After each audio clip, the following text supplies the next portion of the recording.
welcome back to Introduction to Computer Networks at NTU.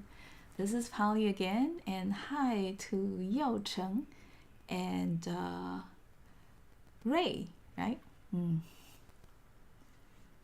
And let's check out the announcements. So this week we have 4 quizzes due. Okay, among the 4 quizzes, I think only the first one, which is going to happen today, is a little bit tricky. It's open-ended. Okay, the other 3 are actually straightforward. And a very, very gentle heads up. Okay, if you recall the first week, Polly mentioned that PA3 is going to be challenging. Okay, so again, you want to start early. Okay, before it's too late. Okay, good. Let's go on and quickly to the topics today. So last week we've already started chapter 2, and in fact in 2.1 that's the overview chapter in chapter 2. It's very important, right? When we are designing network applications, we need to define what is the communication model. Once you have that, you can create socket. With the socket, then we start sending messages, and that will trigger different actions. Having your entities in in your application working with each other, sending messages to each other. So at the very end, we introduced this thing called quality of service. If you recall, data integrity, timing, throughput, and security. Okay. So for different applications, we see an array of these common applications and how their designers define what the quality of services these applications should support. Okay. Today, the topics we're going to talk about is how you enable these qualities in the applications you are designing. Okay. So the key lies in the choice of the underlying protocol you choose for your socket. Okay, and this is application layer, right? So what is the underlying layer? The transport layer. That is saying that at the end of chapter 2.1, we need to let you know what are the options out there. Okay, so this video today, the first one, 4.5 minutes, just to give you the 2 options. We have TCP, UDP. This is probably the second or maybe the third time you hear about these 2 terms because we use them a lot. Okay, so TCP is the one that's reliable, satisfying the data integrity QoS. But UDP, on the other hand, not reliable. But then it's very simple, seemingly useful for some applications that will like higher throughput, isn't it? So 4.5 minutes, pay attention. Shortly after this, we'll start quiz number A. In order to find out what is the right transport layer protocol for an application, we also need to know what the options are. We do have 2, TCP and UDP. TCP is the one more elaborated. UDP is very primitive. Let's focus on TCP here. The reason it's more elaborated is because it provides reliable transport. Think a sending process and the receiving process. If we connect the 2 of them using a TCP at transport layer, data will always come to the receiver 100% correct. There's not going to be error. There's not going to be lost packets. How do we do that? Well, let's talk about that in chapter 3. In fact, that's the main content in chapter 3. For now, keep in mind, TCP provides reliable transport, no data loss. Second, TCP also does flow control between sending process and receiving process. The sending process here is checking whether the receiving process is busy or not. In case it's busy, the buffer gets full because data comes to the receiver and gets buffered temporarily here. If the receiving process is a little bit busy, the speed that we extract the data out to the application could be slow, so buffer builds up. If the sending process is sending data too fast, those data arriving to a full queue, full buffer, data get lost.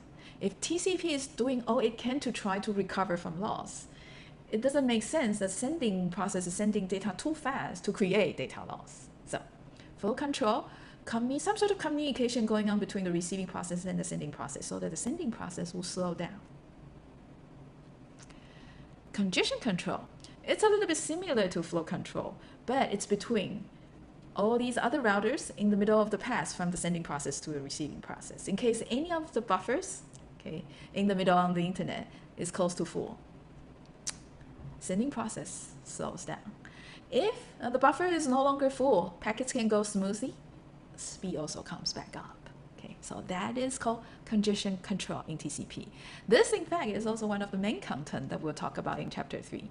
So for now, just keep in mind, TCP does reliable transport, flow control, congestion control. TCP, however, does not do this. Timing guarantee, minimum throughput guarantee, security guarantee. So the other 3 QoS requirements we talked about, TCP does not provide. The only QoS guarantee it provides is reliable transport. So this is TCP. Now there's one more feature about TCP. It's called connection oriented. To set up a TCP connection at the transport layer, the sender and receiving process also do some sort of control message exchange to set up a connection. So this part of internet, although it's a packet switching network, but the behavior is a little bit like the circuit switch network. And there's a reason for it. Okay? This is so that we have more communication so we could recover from errors. UDP, it does not do reliable data transfer. There's nothing really going, no more communication between the sending process and the receiving process. Sending process is send, receiving process is receive. It does not provide flow control, congestion control, none of these timing, throughput, security guarantee either. There's no connection set up. So this is really the native packet switching network transport layer service model. Now you know, TCP essentially does nothing. You're right. The question is, why do we bother having UDP? Why don't we just use TCP? Yes, if you recall, among all these applications we've mentioned, text-based content, we prefer reliable transport. But is there other kind of content that reliability is not necessary? It's okay to have some loss. Yes. Sending audio video is not necessary to have 100% reliability. So quite a few of these audio video multimedia services, multimedia applications, prefer using UDP as the transport layer service. All right, so there's a need of UDP. And if you follow the TCP part, there's a connection establishment delay. So for the timing QoS, maybe UDP is preferred, just like throughput. All right, we're not done yet. Before we go on and work on quiz 8, let's go over again the popular applications and how their designers choose which transport protocols for them. Here, let's go over some common applications and see what transport layer protocol they pick. Email, well, in fact, remote terminal access, remote logging, such as the terminal you're using to remote logging SSH to the PA server. Web downloads, file transfer, all these are what? Text-based, static objects. Reliability important, but it's elastic, no delay requirement. So not surprising, you see them all using TCP. So these are just the specific protocol, okay, each of the application is using. Email is the application. The application layer protocol is called SMTP, Simple Mail Transport Protocol. For World Wide Web, this is the application. The protocol supporting World Wide Web is HTTP. File transfer, the protocol, FTP, standing for File Transfer Protocol. Now, these two other applications, streaming multimedia such as Netflix or YouTube Live, audio, video, reliability is no longer required. Therefore, you see, some streaming multimedia applications use UDP, but some stick to TCP. Internet telephony, Google Meet that we're using also on the side is one such internet telephony application.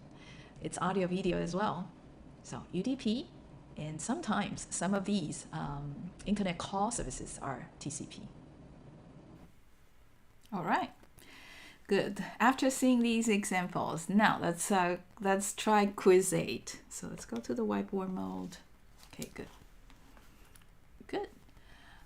Hey, would you use TCP or UDP for game? Recall Polly asked you guys what games you played, right, last week. If you are designing a game, which protocol would you use? Again, tell Polly why. So we have 3 games here for quiz A. This one is called Farmville. It's a web-based game, very slow paced. Okay, this girl here in the middle is the player. So it actually resembles you. So it's your avatar essentially.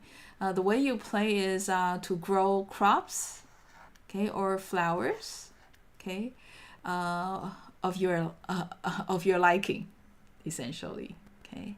And the players can also go off to the neighbors and appreciate your neighbors' gardens.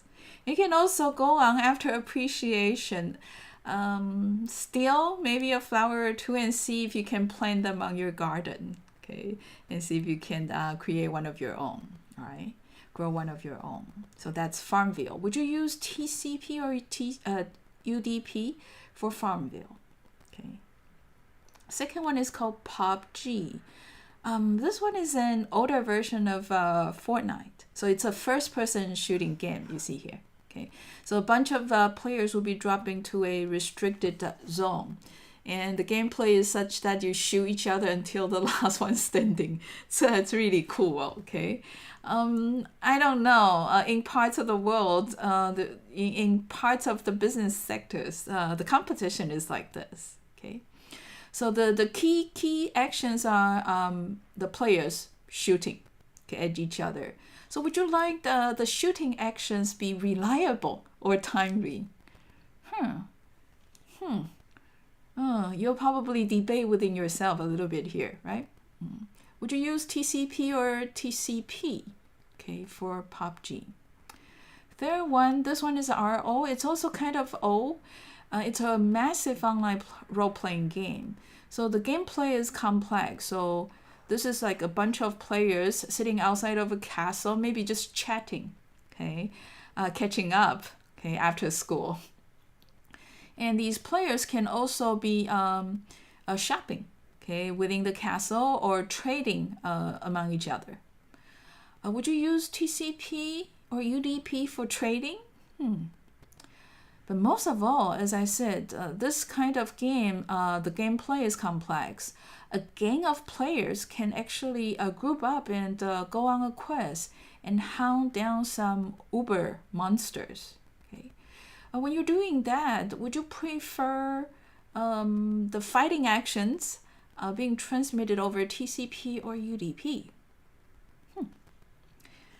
All right, so feel free to talk about what you think the best. Okay, there could be trade-off. There could be no perfect choice, but either way, tell us your considerations, and let's brainstorm as a class. Okay, how about that?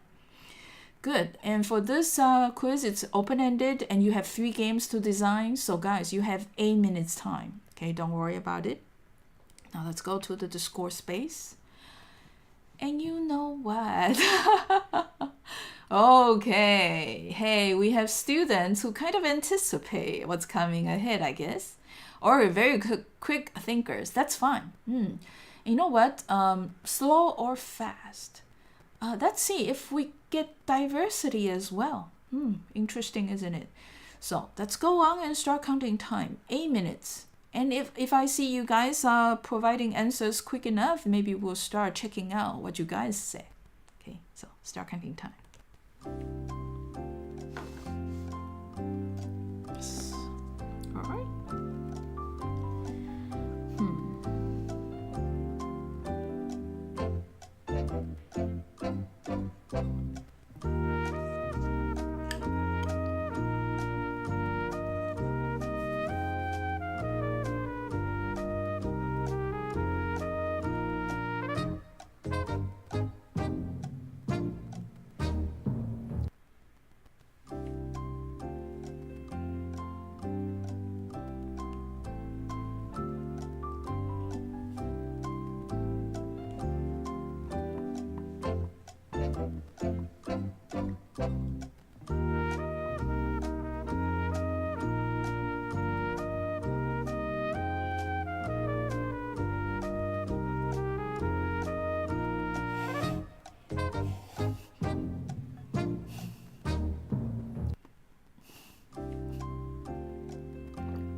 Interesting.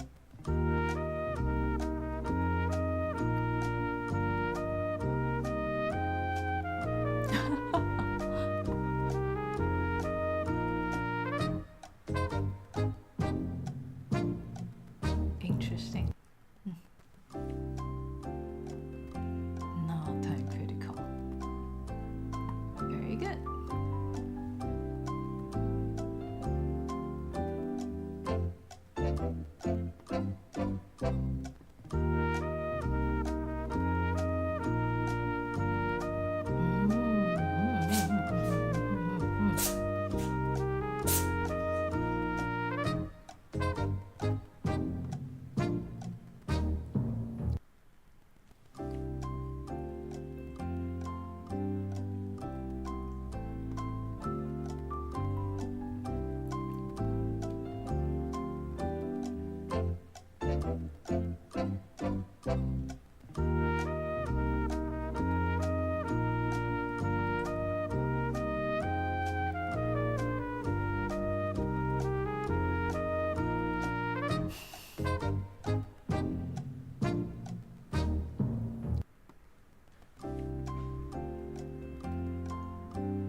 I guess we probably don't need all that much time.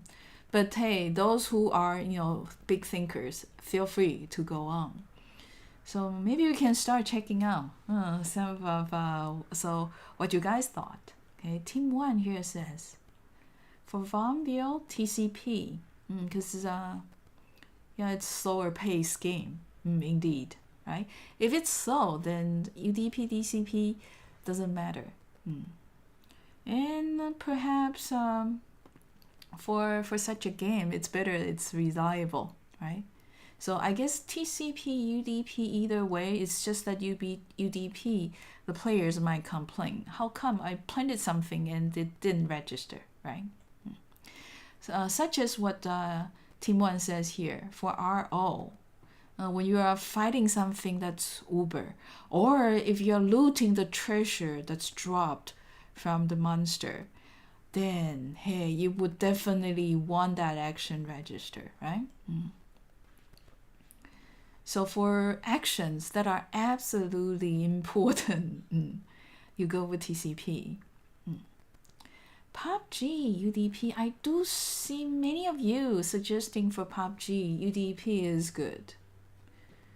And for this type of game, shooting game, having lag is very, very bothersome. It is, right? If you have lag, you have trouble really moving smoothly, right? How do you aim? You can't even aim. Okay, not to mention that whether you care less than whether the bullets every time it's reliable, but you do care that aiming and motion are all happening in real time. Yo Cheng here says EDPs definitely for PUBG. I guess in PUBG, right, it really depends on the weapon. A lot of time you shoot like, back to back, a couple fires. So if you miss one particular shot, maybe the next one, the subsequent shots will get there. So UDP isn't such a bad idea. I agree. Okay. For the farm game and the role-playing games, most of the time, definitely TCP is okay. And I think when you are fighting the monsters in groups, in case your attack does not register, maybe your group mates' attacks register, isn't it? Interesting. Okay, you can recover errors that way. Okay, having multiple players fighting the same mob. Okay, let's see. Junhan says TCP for important data. Oh, okay. If you are trading, right, using the currency, definitely you would like it to be TCP. Otherwise, you might be losing big money and getting nothing. Oh, that's not good. I can totally relate. Okay. And so here, what Junhan was saying is that for games like RO, you might use both, don't you? Right?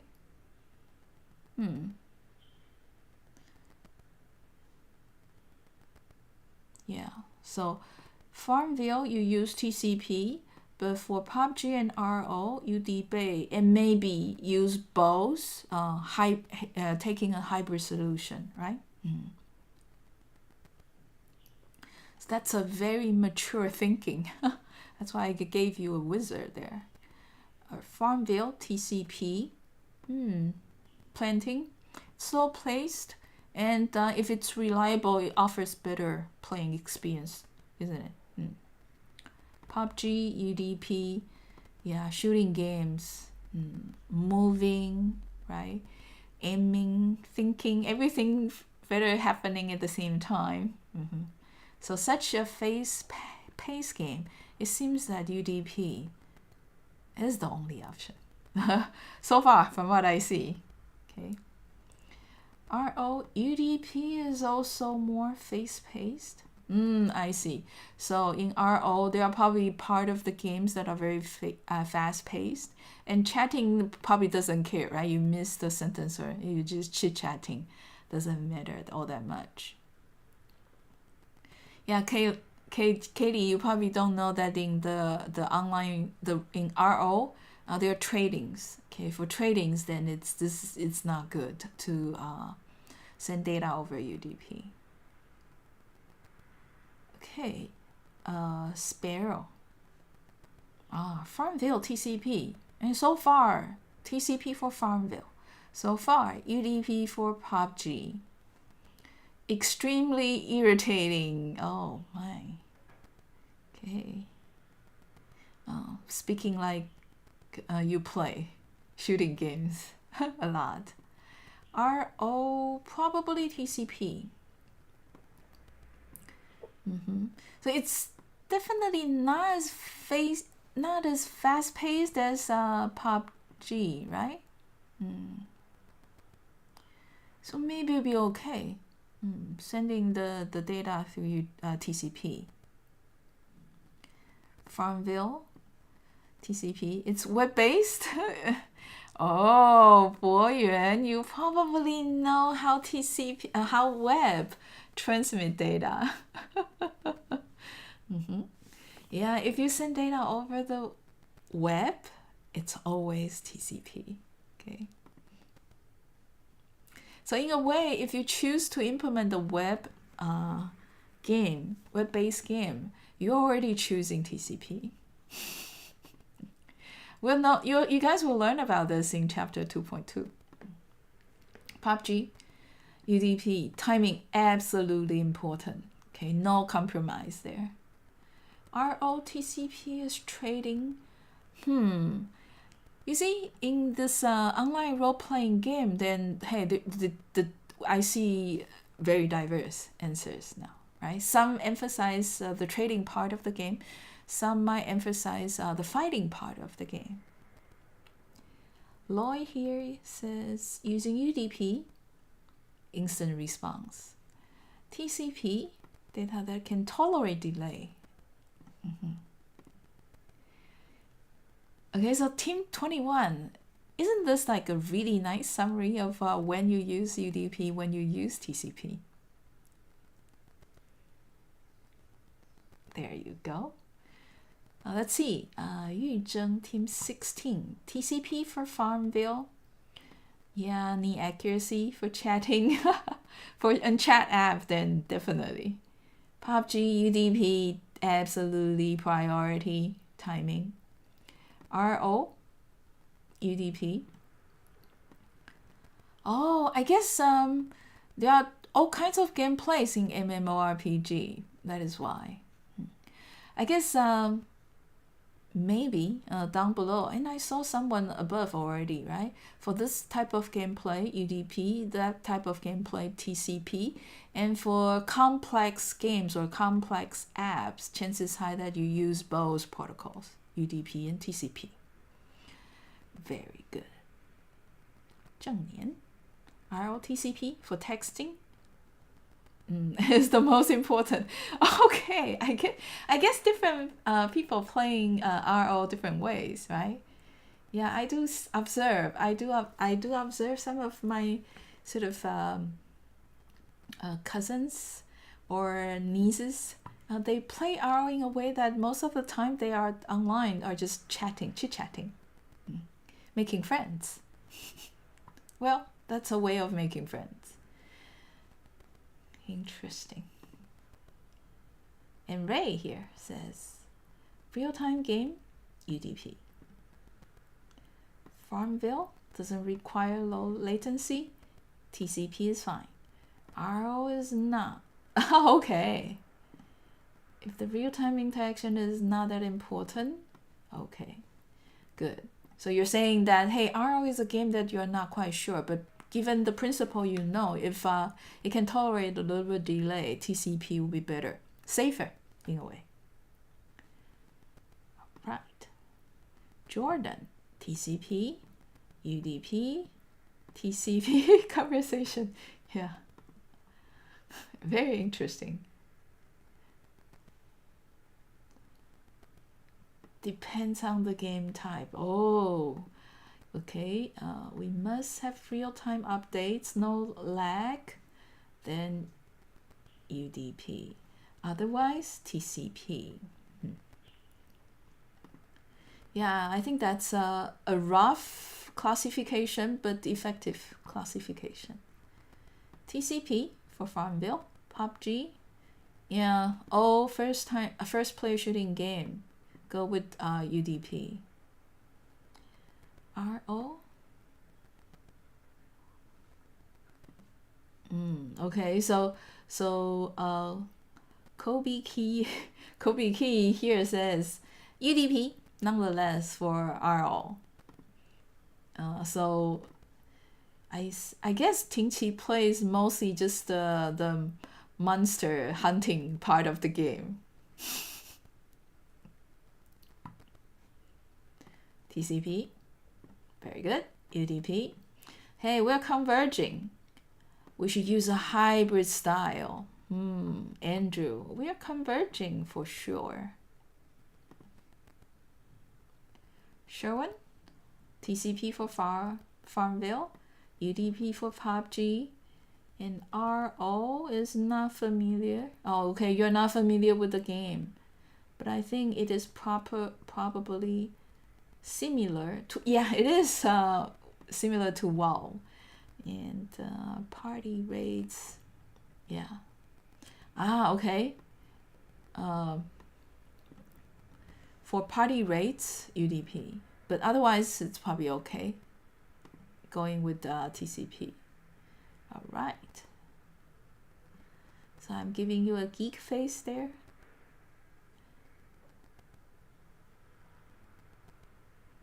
So take that as a compliment. Take that as a compliment, Sherwin. Teammate. TCP for Farmville. UDP.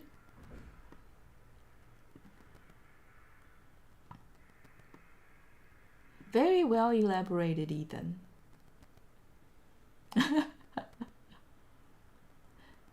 Okay, they get angry. During non-dynamic gameplays, TCP should be good. During battles, UDP make better sense.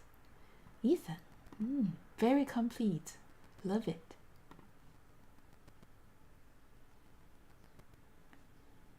Definitely thoughtful. Let me give you one more. Lion and a goat. Prayer and a prey. And Howie. PUBG for fast pace. Okay. You don't care about which game is which anymore. Speaking generally, right?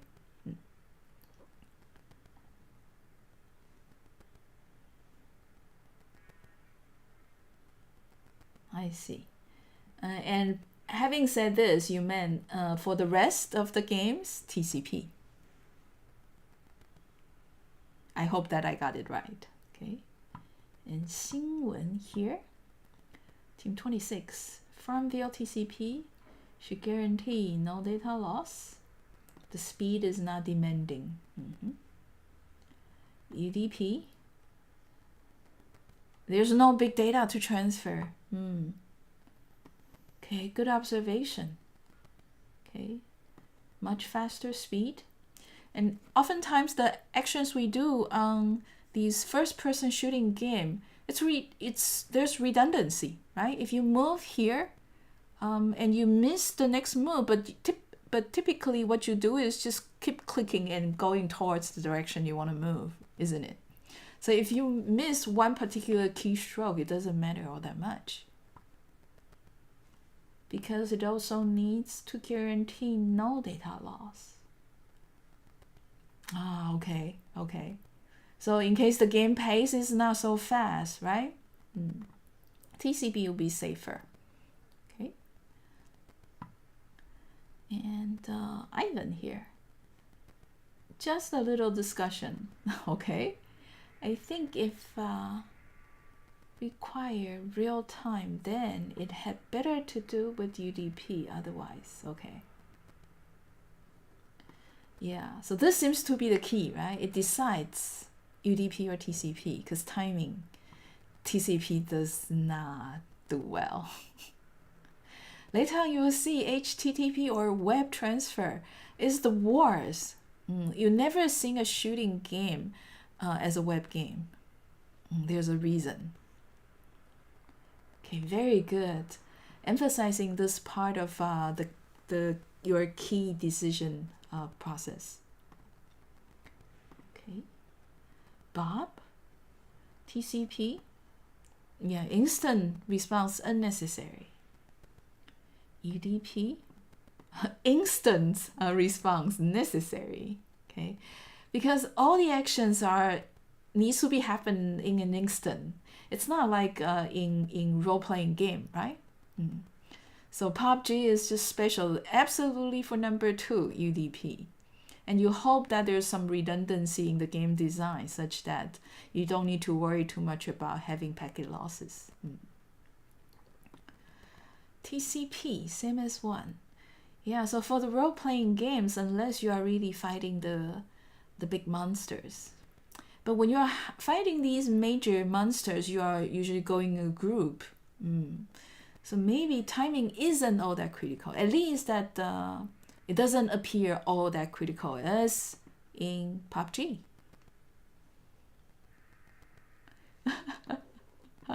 Okay. So next time if you play PUBG and you're or some sort of shooting games and that you play in a team, and your teammates complain that how come you're not reacting, you can say packet loss. It's a good excuse. Hey, because this is UDP being the underlying protocol. My reflex is all right. RO, or real-time MMORPG, right? You would prefer a hybrid solution, I see. But for navigation, UDP is better. Comes to any important... Oh, okay, you are changing as I read it, okay? Okay, so I think it's okay. It should be better for its stability. Okay. So I think TCP is the part that it's important for the game companies to store your progress in the server end. So the money you carry or the treasures you've earned and things like that. Otherwise, the rest can be UDP, right? Where exactly you move to, that's not very critical. And how many hits you have applied, missing a 1 or 2 doesn't matter all that much. It's an interesting point, Alan. Han Team 24. TCP doesn't need really fast response. PUBG UDP relies a lot on timing and gameplay, definitely. TCP? Okay. Yeah, so again, we see that in the third kind of game, because the gameplay is complex, and there are other ways also to cover for occasional loss. So I see some students saying UDP here, but it seems that we have more saying TCP here, right? For RO. It's indeed slower paced, and not every action is time sensitive. So we do have some room there. Okay, I see Zhonglun is typing things up, so Zhonglun, take your time. You know what? Okay, that should set you guys up designing a network application for yourself already. Good. The rest is just to make sure that you learn from more examples in details. Okay, and before we do that, let's go over this. We talk about the QoS, and the fourth criteria is what? Security. But guys, as you go through the 2 videos describing TCP and UDP, none of them provide security, right? Yeah, so we need some protocol special. It's called security support layer, okay, to allow encryption of data traveling over the internet. And this is the kind of data integrity Katie was confused about. Okay, so the kind of data integrity we talk about in QoS, that's reliability, like TCP reliability. But here, data integrity is to ensure that the data is authenticated. Okay, it's not fraudulated. So this is SSL, 3.5 minutes. All right, secure TCP. This is the next topic. Yeah, if you recall, when we were talking about these service requirements, right, there are 4 of them. Reliability, which is supported by the TCP. Delay requirement, right, which is somewhat supported by using UDP. Bandwidth requirement, and that might be better supported by UDP, but TCP might do a reasonable job. But the 4th, security. Yeah, the fact is that TCP and UDP, none of them provide security. There's no encryption at all. If we send passwords through the internet straight using TCP or UDP, it's essentially clear text. If there's someone intercepting the message, that someone gets access to our bank accounts or gets into our Amazon.com's account. So none of these cases is good. Big money loss potentially involved.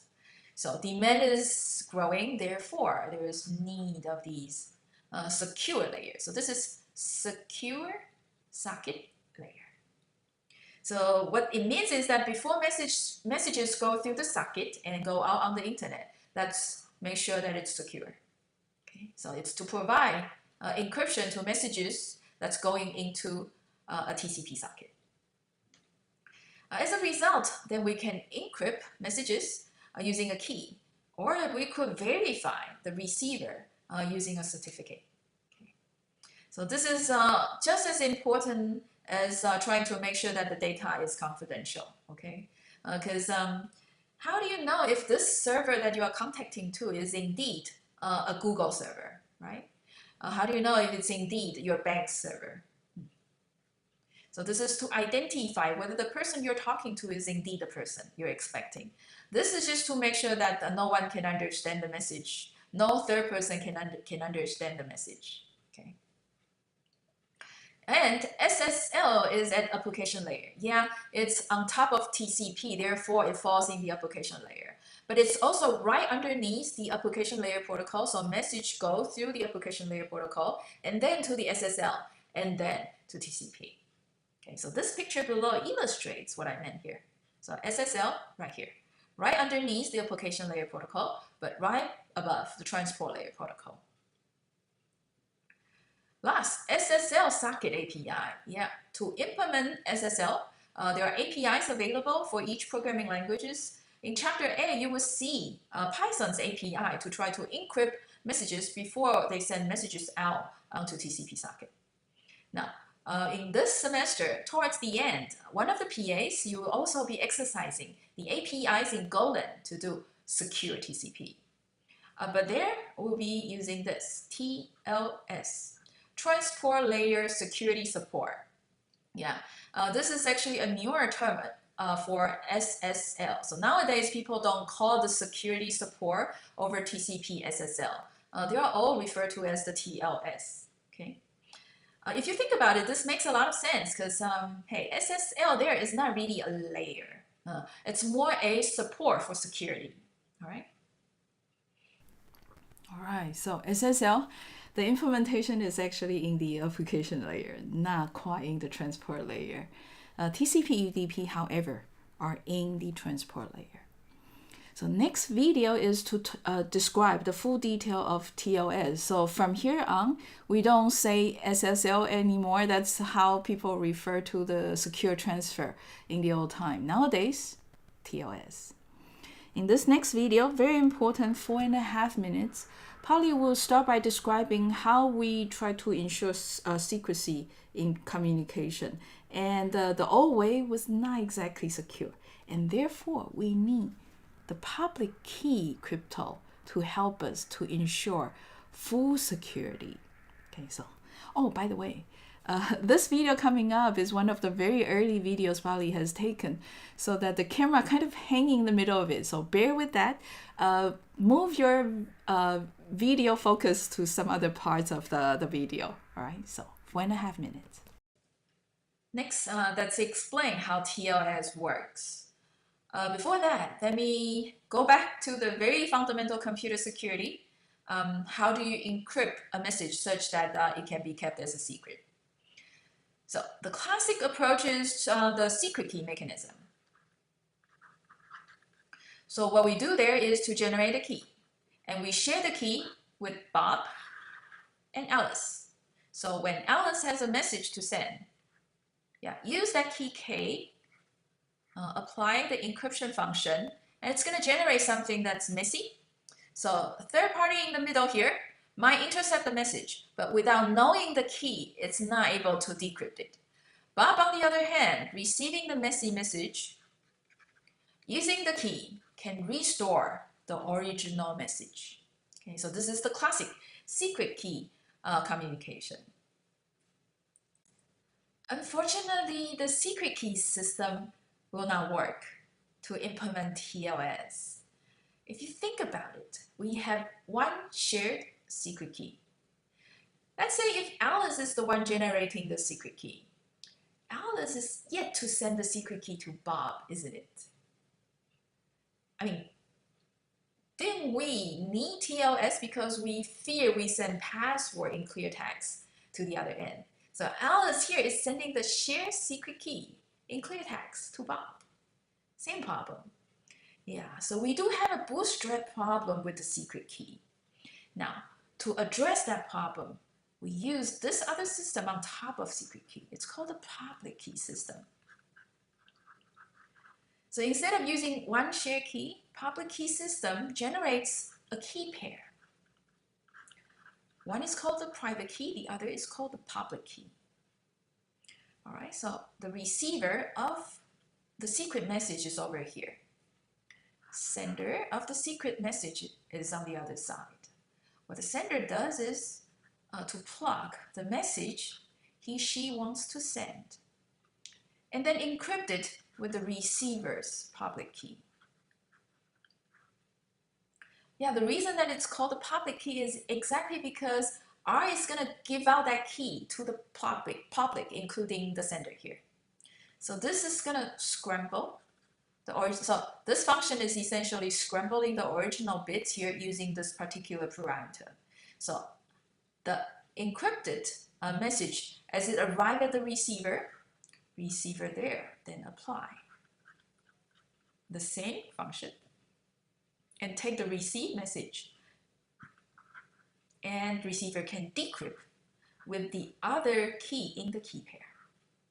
So this is going to give the original message back. Now, the private key is the one kept by the receiver, and no one else in the world will know. Therefore, you ensure that no one else will be able to decrypt the encrypted message. So only the receiver can see the original message. So this is how the public key ensure secret exchange. So TLS illustrated up here works this way. Alice here is a client requesting service from Bob here, a server. So client here first sends hello message to the server.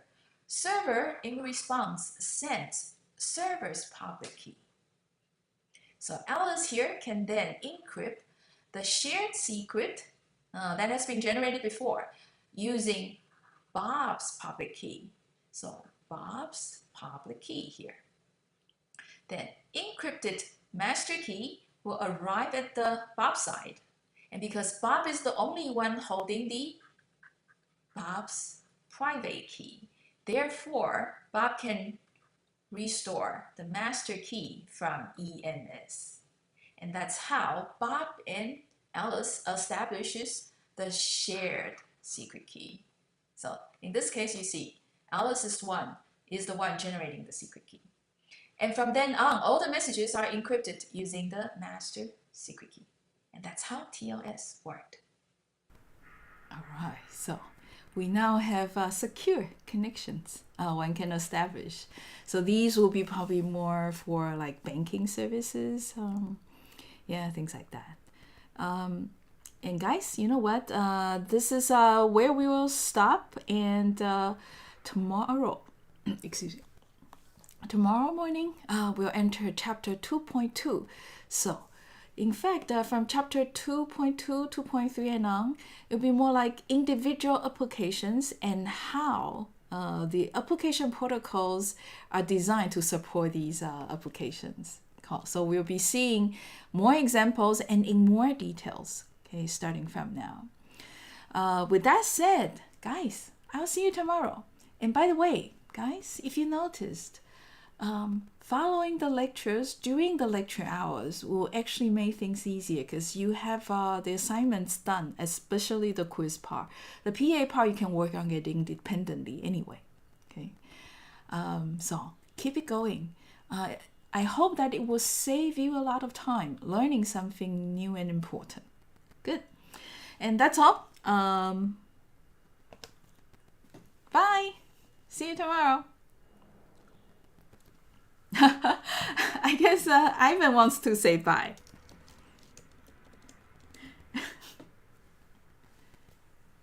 Okay, so something on the side I want to say is that it's okay to be late. It just happens. Better late than never. Okay, bye.